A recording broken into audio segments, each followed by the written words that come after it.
Okay, let's talk about Obsession.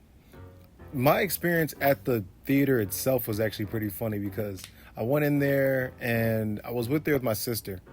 In there with my sister, and we had picked seats. We came late because we came there to see Obsession and Backrooms. I think. Did we buy tickets for Backrooms or was it Obsession? Which one did we see first? No, we saw Obsession first, and then yeah. So we went there to see Obsession. We got different seats, right? And I'm actually glad in hindsight this happened because we were seat hopping at first. What we did was we got seats. She got seats at one end, and I got seats at another end toward the back. Both of us were toward the back. And then I went to go sit next to her because it was an empty seat, but the people came in late. And so I was like running back and forth, and people were coming back and forth to each seat. So that kind of made the experience just a bit different. Like that was a different movie experience. But I'm glad that in the end, I actually went to the seat that I was originally picked for because, like the person who was sitting in that seat came late. They came to take the seat next to my sister. So I watched the movie from a different spot for my sister, and that was honestly the best move because, bro, I don't know if y'all ever been in the movie theater or like watched the movie scene with somebody younger than you or even somebody older than you, especially a family member, and like a sex scene comes on and you're just like, ooh, yeah, like y'all both look at each other with that you know what I'm saying, that I don't know what to do type look. Bruh, I don't know what the fuck I would have done if that like rape scene came on, because that's what it was. It was that's in hindsight. After like, because this movie, we started having obsessions with Obsession.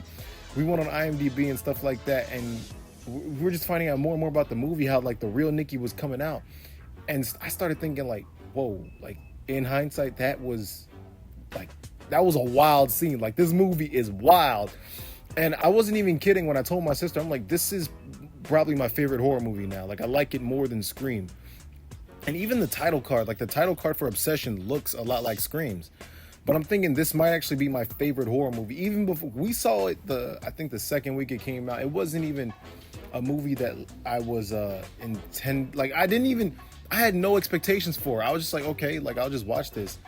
And it turned out to be amazing. This movie was out of this freaking world. And there's so many nuances to the movies. There's so many things that you pick up each time you watch it. Or if you're like me, you just go on IMDb and see that stuff. Like you would just see all that stuff on IMDb. But that is it. Or, you know, other YouTube channels that look at these movies. But there's certain things like, and it was very comedic heavy. Like the scene where she pissed herself. That was funny. The scene, like there was so many scenes, the Sandy Witch, all that stuff, and all this stuff is it's gonna go down in movie lore, this movie history. It's gonna, you know, like the Terminator's got its lines, the I'll be back, all that stuff. Now this movie's gonna have like the no, like that scene, the frowny face, like the chick Indy Navarrete, who played what's her name again? Freaky Nikki.